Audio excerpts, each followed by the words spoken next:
Over 200 journalists, media professionals, and UN officials gathered at the two-day conference on improving public awareness of climate change issues in Africa, held on November 29th through the 30th in Nairobi, where Ian Rector, program manager of UNDP's African Adaptation Project, briefed attendees on the importance of Africa's adaptation in countering the effects of climate change.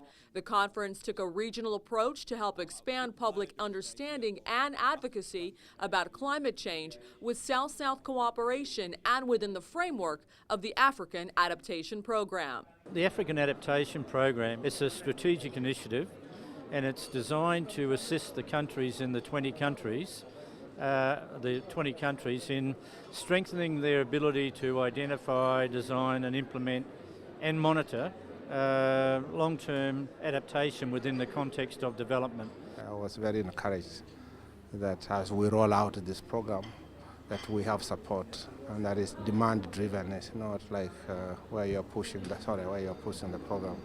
So this is for me what I was able to pick, and we were able over the last 2 days to maintain the momentum. Climate change not only affects humans as with the AIDS pandemic, it also affects all forms of species in our world. Agriculture is Africa's most crucial sector. About 30% of Africa's GDP comes from its croplands, which contributes to about 50% of total export value. Moreover, 70% of Africa's population depends on agriculture for their livelihood. Some areas of Africa will become very serious drought areas, and I'm talking about sub-Saharan Africa. For example, one of the plant kingdoms of the world is the Western Cape. It has more species, plant species, than the whole of Europe. And that will be so severely affected that the flora of that area will be destroyed. As ordinary citizens here in Nairobi and around the world have begun to see the dramatic changes in our climate, the media plays a crucial role in providing useful information to effectively guide public debate and understanding of climate change issues. The conference targeted the needs of African print and broadcast journalists in building skills, obtaining resources and training, as well as the need to build partnerships in order to increase capacity and to raise national awareness with local authorities, the urban and rural populations, and all other groups throughout Africa, so that information on climate change can and will reach all segments in a clear, simple, and effective manner. Journalists are not the only means to communicate to the world, especially in Africa, where most of us or our people are in the rural areas. You need the other form of communication. And therefore, when they come to such meetings or understand such training programs, they may be able to develop a wider communication strategy that will take care of all the forms of media.